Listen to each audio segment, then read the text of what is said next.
For the longest time, I considered Architects of the West Kingdom to be my favorite worker placement game. I'm not sure whether that's still the case, depends on whether you can put something like Paladins of the West Kingdom or Dune Imperium in the same category, and even then I suspect it'd be a closely fought battle for the #1 spot. But regardless of all that, Architects of the West Kingdom is an exemplary representation of the genre, delivering some of the smoothest, most streamlined and interactive experiences you can get in a worker placement game.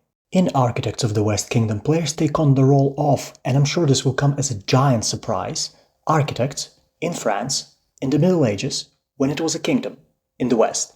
And your job in the game, according to the blurb on the Board Game Geek, is to impress the king, who it turns out is very impressed by victory points, because, as is often the case, the winner is the person with the most points. But that's the boring bit. The meat of the game is actually being an architect, sending your assistants to collect resources, acquiring apprentices for powerful bonuses, and building buildings, as well as contributing to the construction of the cathedral to score victory points and unlock additional endgame scoring conditions for yourself. I'll admit, everything I've just described sounds like any other typical run-of-the-mill worker placement game. However, Architects of the West Kingdom introduces 3 tweaks to the formula which make the game feel wholly unique to anything else available in the genre. The first twist is to the very core of what makes a worker placement game. In Architects of the West Kingdom, each player gets 20 workers, and I mean from the get-go, with none of that I gotta rush to get my 3rd worker nonsense. You get 20 and you're free to go to town with them. Kinda literally, since the board is a town. However, that's not the twist I'm talking about. The real twist is that unlike most other worker placement games where players block each other off, which I consider to be a lazy cop-out to add something remotely resembling interactivity, the majority of worker placement spots in Architects have no limit to the amount of workers that can go there. And that no-limit distinction is what forms the very core of Architect's gameplay, as your 20 workers become cogs in an engine you build, dismantle and rebuild over the course of the game. Because in Architects of the West Kingdom, each worker you place will not only let you take a resource or an action, but also let you get an additional resource or additional actions for each worker that is already there, creating an amazing sense of escalation as you start with collecting just a single piece of wood, but a few quick turns later, you're chopping down the Amazon like a real go-getter. Can I be? I'm just doing what comes naturally. How bad can I be? I'm just following my destiny. Of course, a potential drawback of a system like this could be the complete erasure of any stakes or tightness in the gameplay. But that's where Architect's second twist comes in. You can arrest workers. There's one action slot on the board meant to either hoover up your own workers, making them available for other actions, or to capture other players' workers, storing them on your player board, or turning them in at the local guardhouse and collecting a silver for each worker. And you can probably already see how the combination of these two elements fills the game with some delicious tension. Yes, the more workers you can plonk down on a space, the better the action becomes to you, but it also makes it more and more attractive for others to go and swoop all those workers up for some easy cash.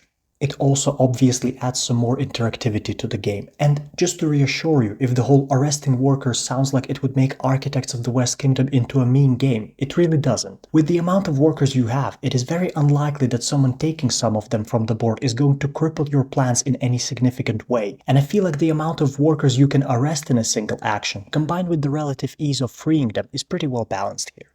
The last twist I want to talk about is Architects of the West Kingdom's virtue system, adding what I've always thought Eurogames are so sorely missing, morality. Scattered across the game board are a number of, shall we say, more ethically dubious actions, like the black market or the option to rob the local tax stand. These usually offer some very lucrative rewards, much better than anything you can get from the other actions, but will always cause you to go down on the virtue track, potentially losing some victory points at the end of the game, and, once you pass a certain threshold, actually preventing you from contributing to the cathedral. Not only that, but the game also has a mechanism in place called the black market reset, which either when all the black market spots are filled or when a certain number of build actions have been taken, will round up all of the workers in the black market, put them in jail and cause everyone with at least 3 workers there to lose a virtue, as well as give a death card, basically a negative victory point, to the player with the most workers in jail. The virtue mechanism alone makes Architects a fascinating game, as you are always weighing up the rewards of those spaces against the drawbacks, finding the best moment to take a hit on virtue in order to snap up a delicious bagful of resources that will have you sorted for the next few turns, or triggering a black market reset on purpose just to put another player's workers in the guardhouse. I will say though, I'm not convinced you can still win the game if you're at the very bottom of the track, or at least I've never seen anyone pull it off yet. The hit you take in negative victory points and missing out on the Cathedral VPs might just be too big a hole to climb out of. In my experience, the trick is more about finding the balance of when to go down in virtue for the benefits that you can use to both score some points and climb back up the track. But then again, I might have just been playing with people who are far too righteous to try a brazen strategy like that. Right, so those are the three main aspects of Architects of the West Kingdom that, to me, make it a completely unique experience among the worker placement genre. But I'm not quite done gushing about the game just yet, as there are two more points I'd like to mention. First of all, the art is fantastic, as you can plainly see. It's evocative, charming, and so full of character. Honestly, before I knew anything else about the game, I was interested in trying it out purely because of the art. It really is like nothing else out there, besides, all the other games D'Amico worked on. But hey, at least the man's got a hell of a distinctive style. One small ding here is that I maybe wish there was more unique character art, but it's not enough to detract from the otherwise brilliant package. Finally, and to my own great surprise, but I actually think this is one of the more thematic Euros to come out of Garfield games. It sounds pretty dry on paper. You get some cards and some resources, and you spend said resources to either play the cards, scoring points and gaining bonuses, or going up on the Cathedral track and again scoring points.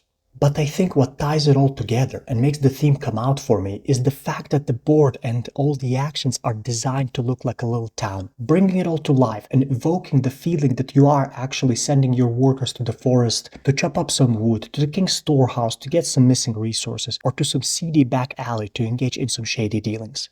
You will have noticed that, other than a few very minor niggles, this review has not really mentioned any negatives for Architects of the West Kingdom. But that is because, as much as I tried to think of something I did not like in the game, I always came up empty. In my opinion, Architects of the West Kingdom doesn't just achieve, but excels in every single goal it sets for itself, and it might just be the pinnacle of the worker placement genre. If you don't own a copy of this game yet, then you are doing your collection a massive disservice. Or, you might just not be into this type of game or art. I don't know, you do you, boo. But if you have not tried Architects of the West Kingdom before, I would very strongly encourage you to go out and find a copy you can play. Just beware, going back to another worker placement game after might be a bit challenging.